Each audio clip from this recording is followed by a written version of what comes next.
বাংলাদেশের রাজনীতিতে সেনাবাহিনী বিরোধিতা করা অনেক পুরনো টেকনিক্স। এমন না যে হাসনাত আবদুল্লাহ বা সার্জিস আলম তারা, অথবা আমি যদি এনসিপিও দায়ী করি, তারা নতুন সেনা বিরোধিতা করে বা ক্যান্টনমেন্ট বিরোধিতা করে রাজনীতিতে জায়গা পেতে যাচ্ছে। এটা পুরনো কৌশল, নতুন করে কি রাজনীতিতে আসতে যাচ্ছে?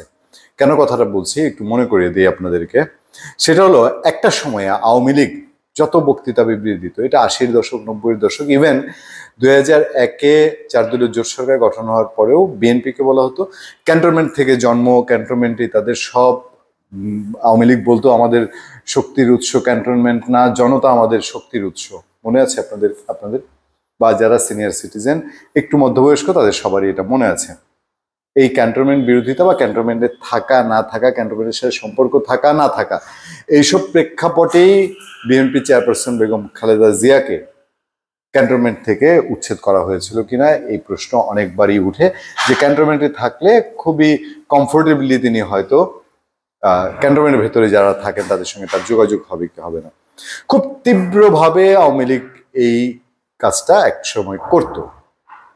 যাক, সেই সময় পার হয়েছে। 2001-এ এসে বিএনপি বা 4 দলীয় জোট সরকার, বিএনপির নেতৃত্বে যেটা এসেছিল, সেই সময় নানান অনাকাঙ্ক্ষিত ঘটনার প্রেক্ষিতে সেই সময়কার সেনাবাহিনীর সাথে এবং পরবর্তীতে 1/11-এ সেনা সমর্থিত সরকারের সময় বিএনপির চেয়ারপারসন, বিএনপির বর্তমান ভারপ্রাপ্ত চেয়ারম্যান তারেক রহমান, তার উপরে শারীরিক মানসিক নির্যাতন, তিনি বলছেন তাকে তখন আয়না ঘরে রাখা হয়েছিল, সেগুলোই সেনা সমর্থিত সরকারের সময় হয়েছিল। তাদের কিছুটা দূরত্ব তৈরি হয়। আপনাদের মনে করিয়ে দেই, সেনা দিবসে বিএনপি চেয়ারপারসন বেগম খালেদা জিয়া দীর্ঘ সময় আমন্ত্রণ পেয়েও সেনাকুঞ্জের অনুষ্ঠানে যাননি। সুতরাং বাংলাদেশের রাজনীতিতে আমরা সমালোচনার খাতিরে সমালোচনা করে এখনই শুধু সার্জিস আর হাসনাতকে ধুয়ে দিব একতরফা সেটা করতে চাই না। আমরা এখন যেটা ঘটেছে সেটা তীব্র সমালোচনা করেছি, তবে ইতিহাস বেশ পুরনো। এই প্রেক্ষাপটটা, এই ভূমিকাটা আমার দেওয়ার উদ্দেশ্য হলো, বিএনপি ভারপ্রাপ্ত chairman, acting chairman Tarique Rahman, তার নেতৃত্ব, তার বডি ল্যাঙ্গুয়েজ, তার ডেলিভারি সবকিছুতে চেঞ্জ এসছে। এবং তিনি দেখেন 2000 নেতাকর্মীকে বহিষ্কার করেছেন অন্তর্বর্তীকালীন সরকার আসার পর, শুধু অভিযোগের ভিত্তিতে। সোদের তার অন্য ক্ষেত্রেও বা এই যে ক্যান্টনমেন্ট, সেনাবাহিনী, এইসব বিষয়ে তারও এই হাসনাত যে কাণ্ডটা করলেন, তারপর তার প্রতিক্রিয়া অনেকেই আশা করছিলেন। তবে 5 দিন 6 দিন গেছে, 20 তারিখের পরে নিশ্চয়ই বুঝে শুনে প্রতিক্রিয়া দিতে সময় নিয়েছেন, অথবা এর মধ্যে আর কিছু আছে কিনা তার ভাবনায়, অথবা বিএনপির সলা পরামর্শের ক্ষেত্রে সময় গিয়েছে কিনা। সেনাবাহিনীকে বিতর্কিত করার চেষ্টা করা হচ্ছে। তারেক রহমান, বিএনপি ভারপ্রাপ্ত চেয়ারম্যান তারেক রহমান সবাই সচেতন ও সতর্ক থাকার আহ্বান করে, সবাইকে সচেতন থাকার আহ্বান করে বাংলাদেশ সেনাবাহিনীকে বিতর্কিত করার চেষ্টা করা হচ্ছে। বলছেন যে সবাই যেন সতর্ক থাকে। তিনি বলেন, কয়েকদিন আগে আমরা দেখেছি সংস্কার ও নির্বাচনকে মুখোমুখি দাঁড় করানো হচ্ছে, ঠিক একইভাবে সেনাবাহিনীকে জনগণের মুখোমুখি করার চেষ্টা করা হচ্ছে। আমি একজন রাজনীতিবিদ হিসেবে বুঝি এর পেছনে কোনো না কোনো ষড়যন্ত্র রয়েছে। দেশপ্রেমিক সব মানুষ যদি সচেতন ও সতর্ক থাকি, তাহলে অবশ্যই আমরা এই ষড়যন্ত্র মোকাবেলা করতে সক্ষম হবো। আমাদের যে কোনো মূল্যে এই ষড়যন্ত্র মোকাবেলা করতে হবে।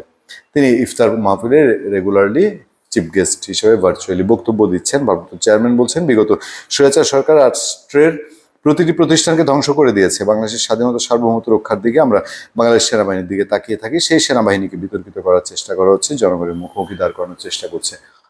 একমাত্র এনসিপি বিহীন অন্য সবাই এই কথা বলছে, যদিও এখন কিছুটা সুরের চেঞ্জ এসছে।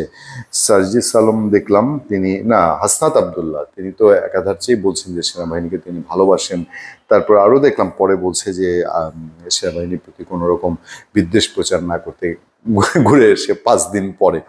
যাই হোক, বিএনপির এই প্রতিক্রিয়াটা খুব জানা দরকার ছিল, কারণ বাংলাদেশে এই ষড়যন্ত্র বলি বা রাজনীতি প্রকাশ্যে যেই কাণ্ডগুলো ঘটতে গিয়েছিল, যে রাষ্ট্রপতি পরিবর্তন, সেনা প্রধানের দিকে নানান কথাবার্তা এবং তাকে পছন্দ করে না করে কি করবে এই সরকারের সময়, কি হবে এইসব নিয়ে আলোচনা, তারপর কি মধ্যবর্তী নির্বাচন হচ্ছে, আগে স্থানীয় সরকার নির্বাচন, এই জুলাই ঘোষণাপত্র 32 নম্বর ভেঙে ফেলা, সংবিধান বদলায় ফেলা, ছুঁড়ে ফেলা, সবগুলো ক্ষেত্রে বিএনপিকে শেষ পর্যন্ত একটা পলিটিক্যাল ভরসার জায়গা পাওয়া গেছে, যেসব জায়গায় একেবারে বাংলাদেশের অস্তিত্বে টান দেওয়া হচ্ছে। বিএনপি বলছে যে না, সাংবিধানিক নাম আমাদের পরিবর্তনের তারা পক্ষপাতী না।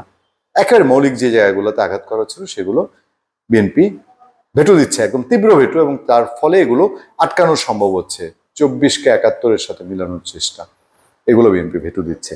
ফলে তারেক রহমান যখন বলছেন তখন নিশ্চয়ই তার দলের নেতাকর্মী বিপুল সংখ্যক তারা একটা মেসেজ পেয়ে যাবে যে ওই যে 5 আগস্টে যারা এরা মনে করেছিল যে 5 আগস্টে তো বিএনপিও আমাদের সঙ্গে এসছে, হুঙ্কার দিলে ডাক দিলেই, এখনো আবার আমরা যাই বলি তাই বিএনপি গিলবে কিনা, বিএনপি যে ওইটা গিলবে না তার মতো করে সে হ্যান্ডেল করবে, সেটা যাই হোক, কখনো এই ক্যান্টনমেন্টের ভূমিকা তার যদি সমালোচনা বিরোধিতা করতে হয় সেটাও যদি কখনো ঘটে কোনো কালে, আর যদি পক্ষেও থাকতে হয় অথবা যদি নিউট্রাল জায়গা থেকে রাজনৈতিক মোকাবেলা করতে হয়, সেই মেসেজটা নিশ্চয়ই বিএনপি নেতা কর্মীদেরকে দেওয়ার জন্যই তারেক রহমান তার এই বক্তব্যটা ডেলিভারি দিয়েছেন। ধন্যবাদ সবাইকে, ভালো থাকবেন, সুস্থ থাকবেন। সত্য, করুণা এবং সহনশীলতার সাথে আপনাদের সাথে আমি আতিক রহমান, পূর্ণিয়া।